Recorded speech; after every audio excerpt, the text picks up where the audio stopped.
안녕하세요. 태공입니다.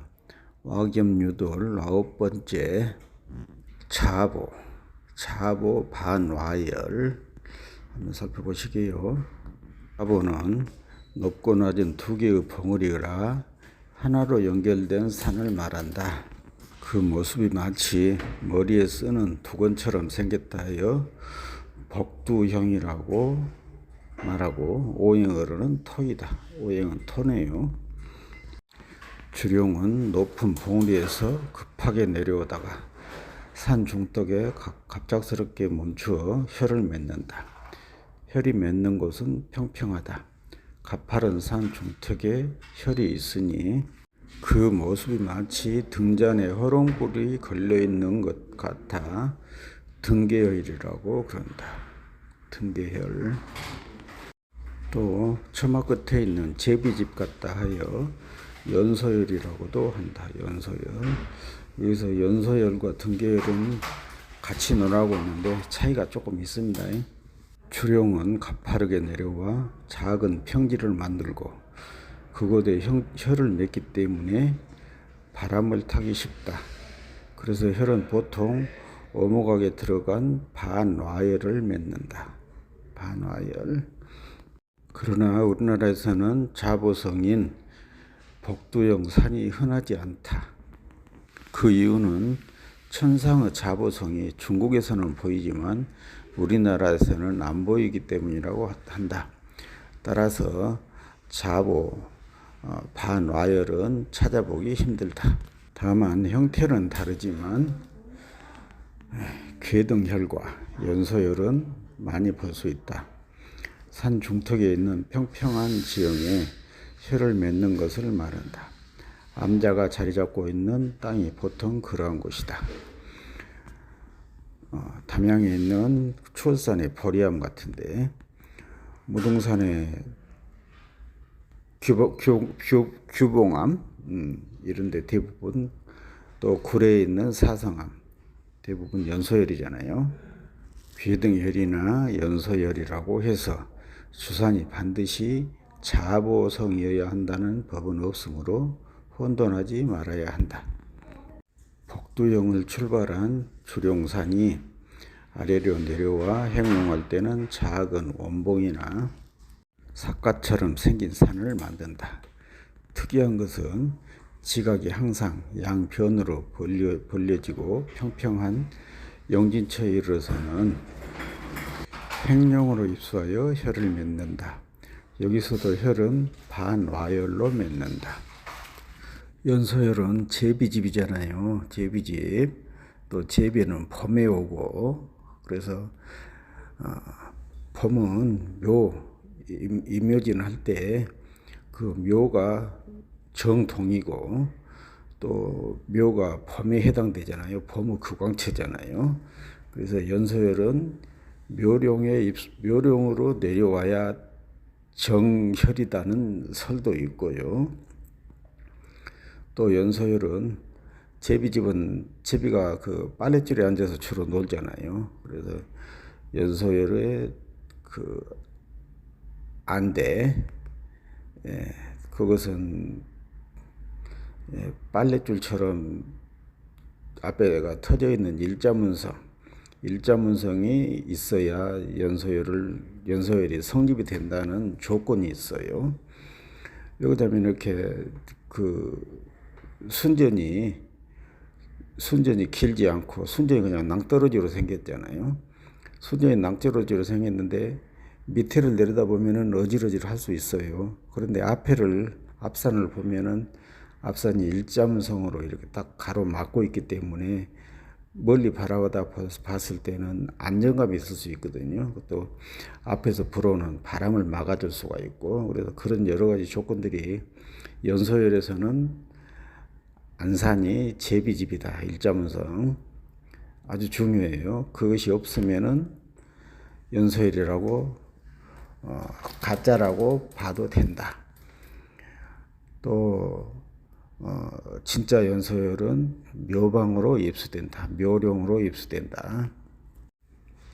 등계열도 이렇게 깎아지른 그 절벽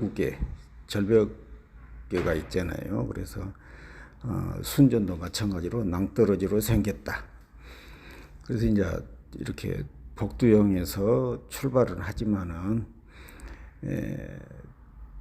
그 순전을 보면은 순전이 낭떠러지로 생겼는데 순전 밑에를 보면은 등계열일 경우에는 우리 등잔을 보면은 촛불 등잔을 켜면은 밑에가 촛농이 떨어지고 석유 등잔을 떨어지면은 그 이렇게 등잔에 기름 부순다든지 석유가 타면서 이렇게 찌꺼기가 밑으로 떨어지거든요.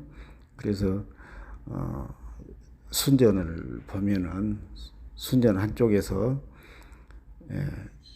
샘이 있어야 된다. 샘물이 펑펑 쏟는 게 아니고 찌걱찌걱이라도 이렇게 촉촉하기라도 젖어 있어야 된다. 이렇게 물기가 젖어 있으면은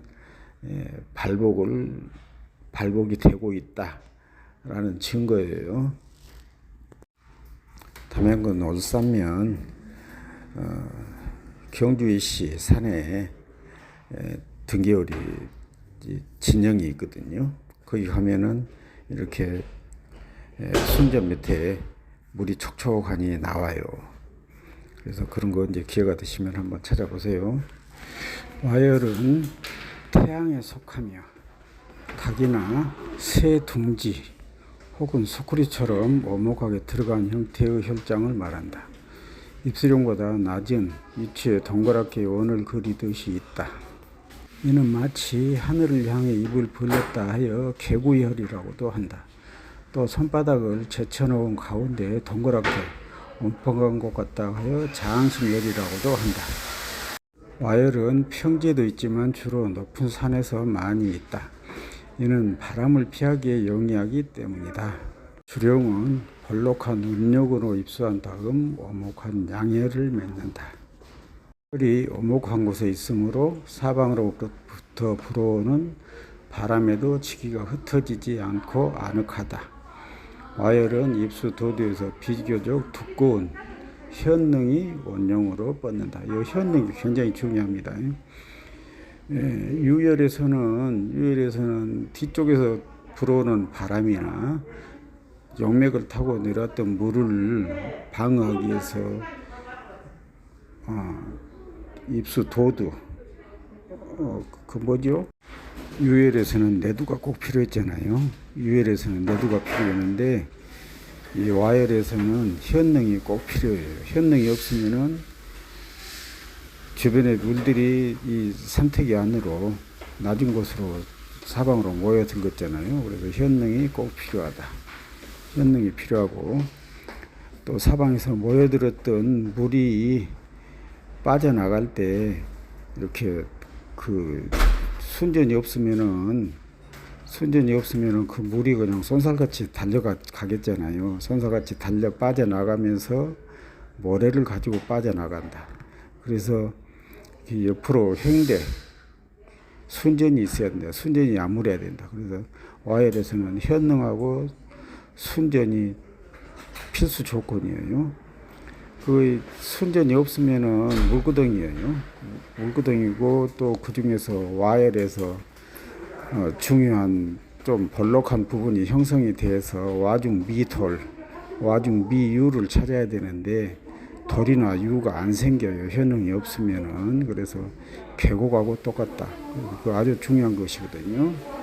현능이 원형으로 뻗는다. 마치 양팔을 벌려 혀를 품에 안는 듯한 형태다. 혀는 오목한 부분 중에서도 약간 돌출한 곳, 즉 와중 미돌, 와중 미유한 곳에 맺힌다.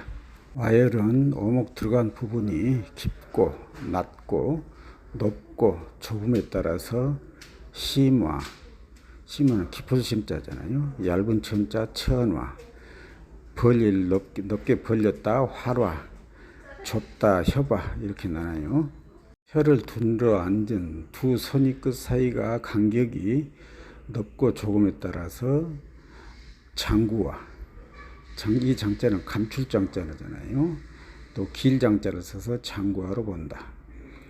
장구화, 감출 장자 장구화는 두 손익 사이가 좁아 와이어 입구를 잘 가둔 형태다. 반면에 장구와 길장자는 두 선익 사이 간격이 넓어 앞이 터진 상태를 말한다. 와이어는 주산이 무곡 금성체이거나 염정 화성체, 문곡 수성체, 자고 복두산에서 출매간 용에서 주로 많이 결지한다. 와가 한쪽으로 기울거나 비틀지거나 깨지거나 부서지면 진해를 결지할 수 없으므로 잘 살펴보아야 한다. 교실에서 수업할 때 와겹니들 아주 귀가 못이 박히게 들으셨을 건데, 이렇게 또 동영상으로도 이렇게 강의를 하니까 좀 지지를 하실랑가는 몰라도 아주 중요하니까 그냥 노래소리 들은다고 생각하시고 들어보시고 숙지하세요. 수고하셨습니다.